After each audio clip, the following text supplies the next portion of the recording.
Bienvenue à tous, chers explorateurs, et préparez-vous à une incroyable plongée dans les mystères les plus profonds de notre planète bleue.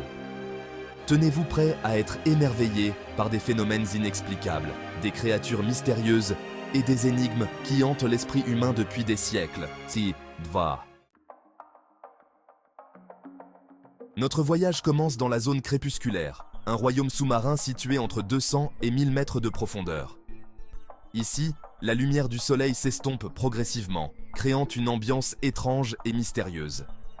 Des créatures aux formes étranges et aux adaptations bioluminescentes peuplent ces profondeurs, certaines si insolites qu'elles semblent tout droit sorties d'un film de science-fiction. Imaginez des poissons lanternes, illuminant les ténèbres de leurs organes lumineux, ou des calmars vampires, capables de disparaître dans un nuage d'encre bioluminescente. Malgré les progrès de la technologie, la zone crépusculaire reste largement inexplorée. Chaque expédition dans cette zone hostile est une véritable aventure, un voyage dans un monde inconnu où chaque découverte peut potentiellement révolutionner notre compréhension de la vie sur Terre. Notre prochaine destination nous emmène dans une zone entourée de mystères et de légendes, le triangle des Bermudes. Situé dans l'océan Atlantique Nord, ce triangle imaginaire reliant la Floride, Porto Rico et les Bermudes est devenu célèbre pour les disparitions inexpliquées de navires et d'avions au fil des décennies. Des histoires de boussoles affolées, d'eau trouble et de perturbations électromagnétiques ont alimenté les théories les plus folles, allant des portes temporelles aux enlèvements extraterrestres. Des facteurs naturels, tels que les ouragans soudains, les courants marins puissants et les variations magnétiques pourraient expliquer nombre de ces incidents.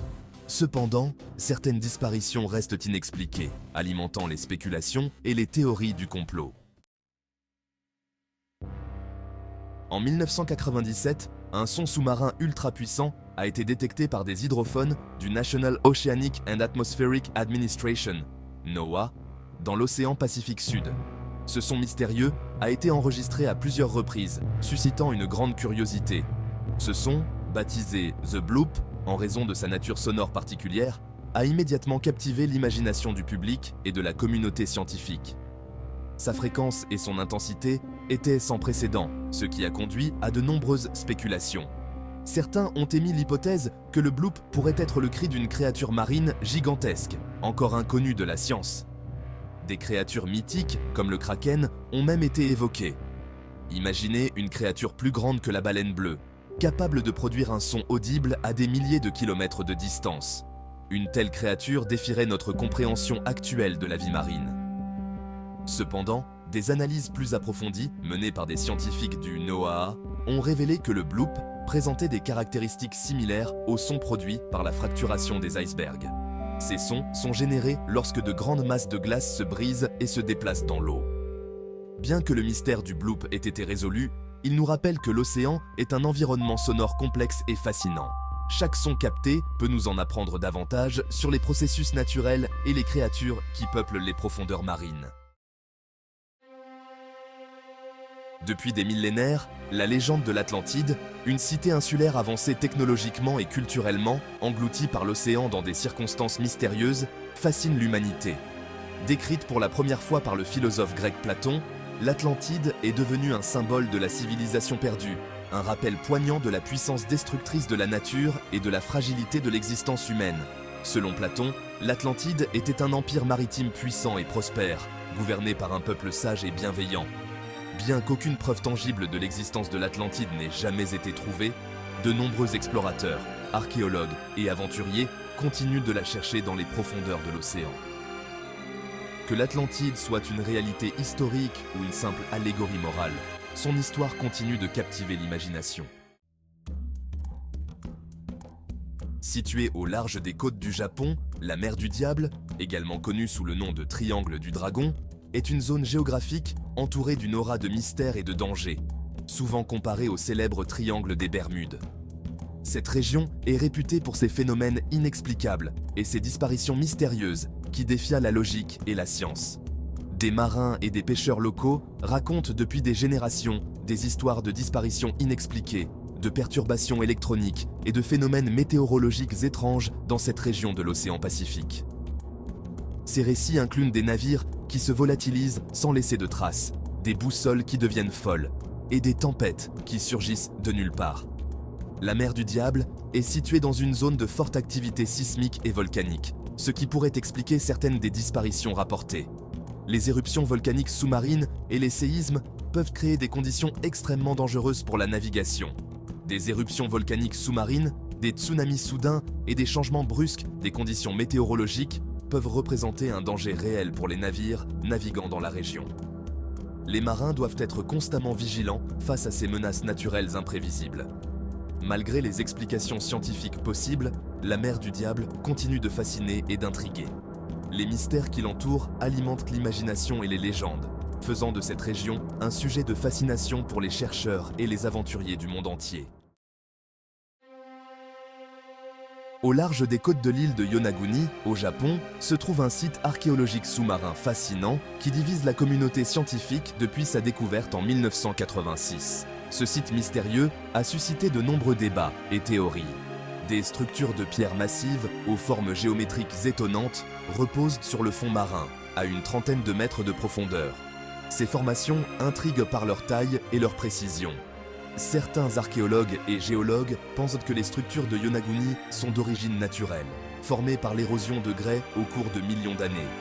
Les courants marins puissants, les tremblements de terre fréquents dans la région et les variations du niveau de la mer auraient sculpté la roche, créant des formes naturelles impressionnantes.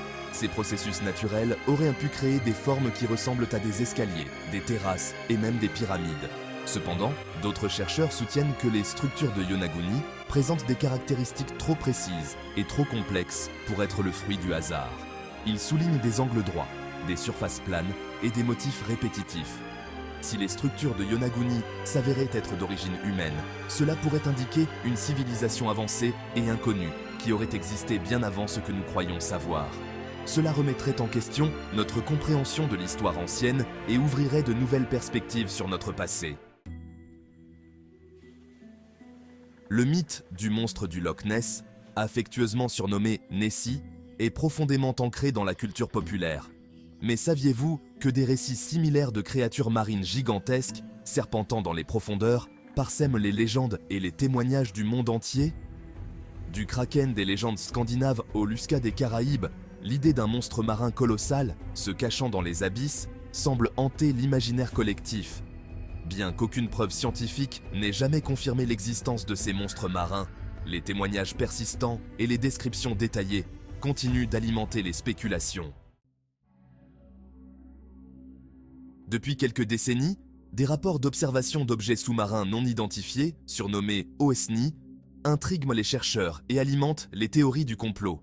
Des objets métalliques brillants, se déplaçant à grande vitesse et de manière erratique, ont été détectés par des sonars militaires, des scientifiques marins et des témoins civils à travers le monde. Ces observations, souvent inexpliquées par les technologies humaines connues, soulèvent des questions fascinantes sur l'origine et la nature de ces objets sous-marins. Bien que la plupart des observations d'OSNI puissent s'expliquer par des phénomènes naturels, des erreurs d'interprétation ou des technologies humaines avancées, certaines d'entre elles restent inexpliquées. Imaginez un requin colossal, 3 fois plus grand qu'un grand requin blanc, doté de dents de la taille d'une main humaine. Le mégalodon, qui signifie « grande dent », était un prédateur redoutable qui régnait sur les océans il y a des millions d'années. Disparu il y a environ 3,6 millions d'années, le mégalodon continue de fasciner les paléontologues et les amateurs de créatures préhistoriques. Certains chercheurs suggèrent que le refroidissement climatique, survenu il y a environ 3 millions d'années, aurait entraîné une diminution des proies du mégalodon, le condamnant à une mort lente. La disparition du mégalodon nous rappelle la puissance des forces naturelles et la fragilité de la vie sur Terre.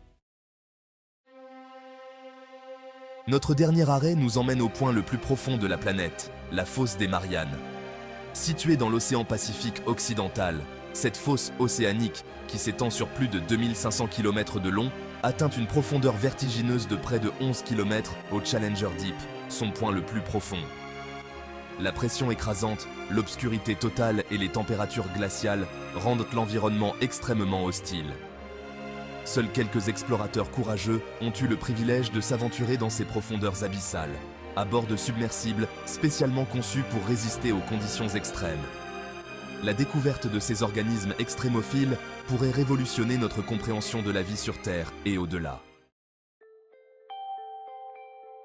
Ainsi s'achève notre exploration des mystères de l'océan. Merci d'avoir regardé. Si vous avez aimé cette vidéo, n'oubliez pas de liker et de vous abonner pour ne rien manquer de nos prochaines explorations.